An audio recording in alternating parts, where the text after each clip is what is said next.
Hi. ஒரு மனுஷனுடைய வாழ்க்கையில் கடவுள் எவ்வளோ பெரிய கிருபை கொடுத்துருக்காரு அப்படின்னு இந்த வீடியோவில் பார்க்க போகிறோம். இந்த உலகத்தில் பிறந்த ஒவ்வொருத்தருக்கும் முன்னாடியும் ரெண்டு காரியம் வைக்கப்படுது. ஒன்று நல்லது கெட்டது, வாழ்வு சாவு, நன்மை தீமை.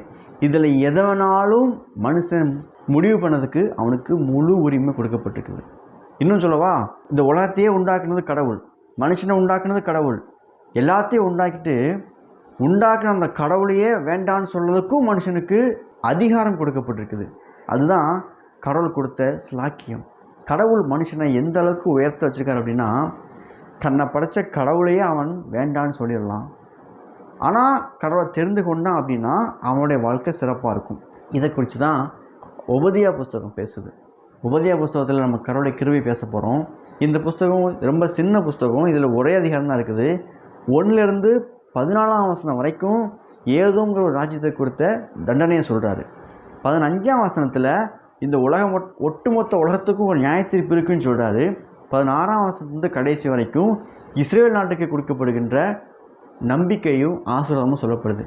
இந்த ஏதோம் யார் அப்படின்னா, ஈசாவினுடைய குமாரனான ஏசாவின் வம்சாவில் வந்தவங்க தான் ஏதோம். இது இஸ்ரேலர்கள் யார் அப்படின்னா, அதே ஈசாவினுடைய இன்னொரு குமாரனான யாக்கோபின் வம்சத்தில் இருந்தவங்கலாம்.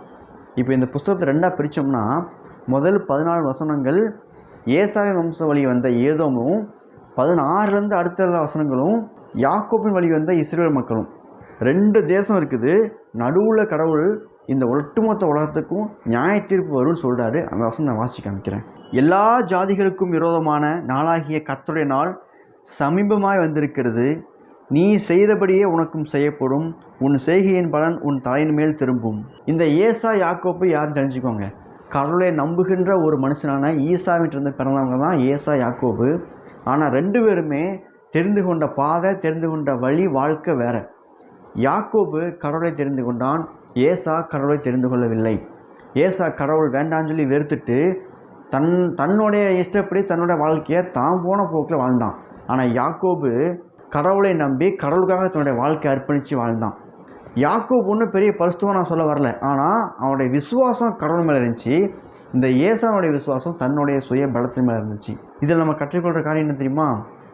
இந்த மொத்த உலகத்திலுமே மனுஷனுக்கு முன்பாக கடவுள் 2 காரியத்தை வைக்காரு. நன்மை தீமை, வாழ்வு சாவு, மரணம் ஜீவன். எதை வேணால் நம்ம தேர்ந்தெடுக்கலாம். இதை நம்ம தேர்ந்தெடுக்கிறதுக்கு நமக்கு முழு அதிகாரம் கடவுளே கொடுத்துருக்காரு. ஆனால் சொல்கிறாரு, நீ இந்த வாழ்க்கையை ஜீவனை தெரிந்து கொள் அப்படின்னு. எப்படி யாக்கோப் மாதிரி நம்மளும் கடவுள் வேணும் அப்படின்னு அவருடைய வழியை தெரிந்து கொள்கிறோமோ, அப்போ நம்மளுடைய வாழ்க்கை சிறப்பானதாக மாறும்.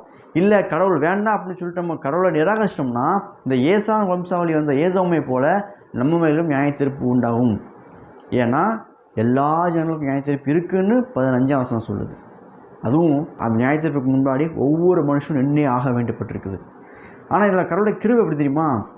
நீங்கள் கடவுளை ஒரு தடவை தெரிந்து கொண்டால் போதும், அதாவது கடவுளை ஒரு தடவை விசுவாசித்தா போதும். அதுக்கப்புறம் உங்களுடைய வாழ்க்கையை அவர் மாற்றுவார், அவர் பரிசுத்தமாக்குவார். உங்களுடைய வாழ்க்கை குறித்த நீங்கள் கவலைப்பட வேண்டிய அவசியமே இல்லை.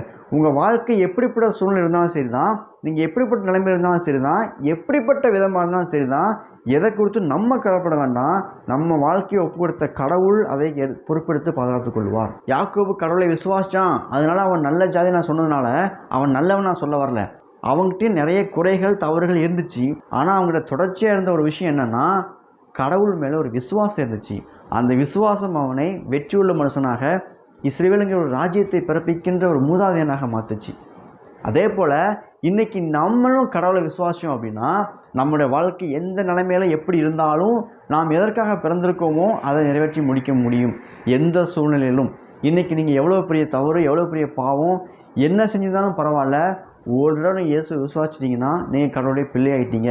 இதுக்கப்புறம் நீங்கள் என்ன பண்ணாலும் அவருடைய பிள்ளைங்கிற ஸ்தானத்திலிருந்து உங்களால் வெளியே வர முடியவே முடியாது. ஏன்னா அவர் யாரையும் கைவிடுகிற தேவன் அல்ல. அதுதான் கடவுளுடைய கிருபை. இந்த உபதேச புஸ்தகத்தில் அதுதான் சொல்லப்பட்டிருக்குது. 17ஆம் வசனம் படித்து பார்த்தீங்கன்னா, அப்பொழுது சீயோன் பர்வதத்திலே தங்கியிருப்பார் உண்டு, அவர்கள் பரிசுத்தமாக இருப்பார்கள். யாக்கோபின் வம்சத்தார் தங்களுடைய சுதந்திரங்களை சுதந்திரித்துக் கொள்வார்கள். யாக்கோபு வம்சத்தார் அக்னியும் யோசேப்பு வம்சத்தார் அக்னி ஜுவாலியுமாய் இருப்பார்கள். இது கடவுளை தெரிந்து கொண்ட ஜாதி கொடுக்கப்பட்ட ஆசீர்வாதமான வார்த்தை. இதனால தான் சொல்கிறேன், கடவுளை தெரிந்து கொள்ளுங்கள். கடவுளை விசுவாசித்தோம், கடவுளை நம்பிட்டோம் அப்படின்னா நம்ம வாழ்க்கையோ நம்மளுடைய சூழ்நிலையோ எப்படி இருந்தாலும் நம்மளுடைய உணர்வின் அடிப்படையில், நம்மளுடைய செயல்பாட்டின் அடிப்படையில் கடவுள் நம்மை தெரிந்து கொள்ளவில்லை. நம்ம அந்த விசுவாசத்தின் அடிப்படையில் கடவுள் நம்மை அவருடைய பிள்ளையாக மாற்றியிருக்கிறார். அந்த அதிகாரத்தில் நம்ம இந்த உலகத்தில் வெற்றி உள்ள, ஜெயம் உள்ள, நிச்சயமாக ஒரு நாள் நாம் எதிர்பார்க்கின்ற அந்த கடவுளை சித்தத்தை செய்து முடிக்கின்ற வாழ்க்கை வாழ முடியும்.